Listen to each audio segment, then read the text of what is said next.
Sabe, quando a gente pensa em bactéria, muitas vezes vem uma imagem só na cabeça. Mas a verdade é que, no mundo dos micróbios, nem todas jogam o mesmo jogo. Hoje, a gente vai mergulhar na história de 3 ameaças bem diferentes para entender exatamente isso. Como estratégias distintas levam a perigos completamente diferentes.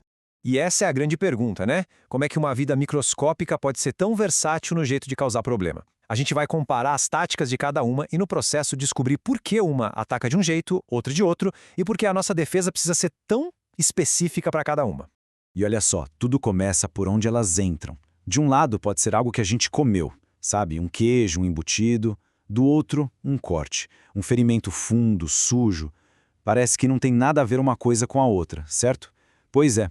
Vamos ver como esses dois cenários levam a gente para campos de batalha microbianos completamente diferentes. Ok, então o nosso roteiro para hoje é esse aqui. Primeiro, quem são essas ameaças? Depois, como elas atacam? Quais são suas armas? Aí a gente vê o estrago que elas causam e, claro, o mais importante, como é que a gente se defende disso tudo. Então, vamos começar com as 3 ameaças. A ideia aqui é usar esses 3 exemplos para mostrar que não dá para colocar todas as bactérias no mesmo saco. A diversidade de estratégias é inacreditável. Bom, vamos apresentar as nossas personagens de hoje. Cada uma com seu estilo, com seu jeitinho especial de operar. Para começar, temos a Listeria monocytogenes. Pensa nela como a especialista em sobrevivência do grupo.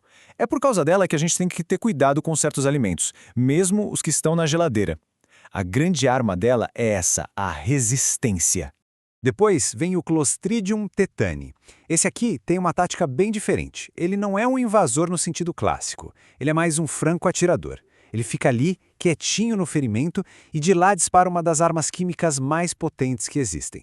É uma verdadeira guerra à distância. E por último, a Klebsiella. A gente vai usar ela como uma régua, um ponto de comparação. Por quê? Porque ela não tem a super resistência da Listeria, nem a toxina superpotente do Clostridium. Ela é uma bactéria, digamos, mais comum. E é justamente essa simplicidade dela que vai fazer a gente entender o quão especializadas as outras duas são. Beleza? Agora que os jogadores foram apresentados, vamos ver como eles jogam. É aqui que a coisa fica interessante de verdade, nas estratégias de ataque. Olha só que fundamental essa diferença. A listéria, ela causa uma infecção. A bactéria em si invade, se espalha pelo corpo. Já o tétano é uma toxemia. A bactéria fica paradinha lá no ferimento e é a toxina dela que viaja e causa o estrago.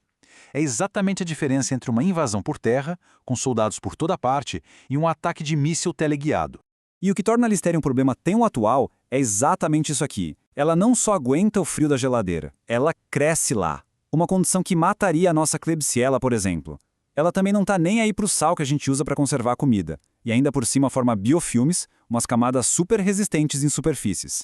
Basicamente, ela evoluiu para driblar os nossos métodos de segurança alimentar. O Clostridium tetani, por outro lado, joga o jogo da paciência. Ele forma endósporos, que são tipo umas cápsulas de sobrevivência super resistentes, outra coisa que a Klebsiella não faz. Esses esporos ficam ali na terra por anos a fio, só esperando o momento certo. E qual é o momento certo? Um lugar com pouco oxigênio, tipo o fundo de um ferimento. É uma estratégia de emboscada pura. E aqui a gente vê em detalhes essa jornada da toxina. É fascinante e aterrorizante. Ela não vai pela corrente sanguínea, não. Ela literalmente sequestra o nosso sistema nervoso. Usa os neurônios como uma via expressa direto para a medula espinhal. E chegando lá, o que ela faz? Simples. Ela desliga os freios dos músculos. O resultado é isso, aceleração total, sem controle nenhum. Entender a estratégia é uma coisa. Agora, ver o que essas estratégias fazem com o corpo humano, aí o impacto é outro.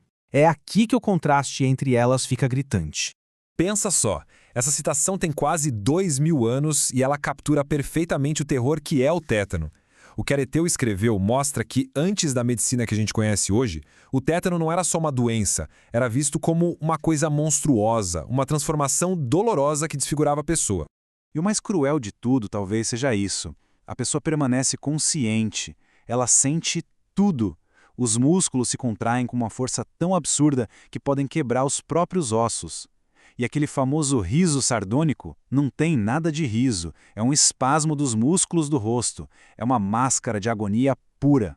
Agora, em total contraste com esse show de horrores visível do tétano, a listeriose é uma ameaça mais silenciosa, mas não menos perigosa. Não tem espasmo, não tem contração. É uma invasão discreta que mira em alvos específicos, os mais vulneráveis. Gestantes, recém-nascidos, pessoas com sistema imune já comprometido. E que ninguém se engane por ela ser silenciosa, viu? Esse número aqui é de arrepiar. Uma taxa de fatalidade que pode chegar a 30%. Isso coloca a listeriose num panteão das infecções alimentares mais letais que a gente conhece. Bom, depois de ver esses ataques tão diferentes e os estragos que eles causam, fica óbvio, né? Não existe uma defesa tamanho único. A nossa proteção precisa ser tão específica quanto o ataque de cada uma dessas bactérias. No caso da listéria, a luta acontece na cozinha. É tudo sobre higiene, cozinhar bem os alimentos, fazer escolhas espertas na hora de comprar e comer, principalmente para quem faz parte dos grupos de risco. A defesa aqui é pura e simplesmente prevenção, no cuidado com o que a gente come. Já com o tétano, a estratégia muda da água para o vinho. A gente não luta contra a bactéria, a gente luta contra a toxina dela. E é por isso que a vacina é a nossa arma mais poderosa. Ela treina o nosso corpo para anular a toxina antes que ela chegue no sistema nervoso. E claro, a segunda defesa é o básico bem feito. Limpar muito bem qualquer corte para não dar nem chance para a bactéria se instalar. E no final das contas, a grande lição é essa. Seja cuidando da comida, seja tomando uma vacina, as nossas melhores defesas nascem de um lugar só: entender como o inimigo funciona. Conhecimento, nesse caso, não é só poder, é literalmente sobrevivência. E isso tudo deixa a gente com uma pulga atrás da orelha. A gente viu hoje um invasor sorrateiro e um especialista em ataque à distância. Mas e as outras? Quantas outras estratégias, quantos outros planos de ataque existem nesse mundo invisível que nos cerca, só esperando a hora certa de agir?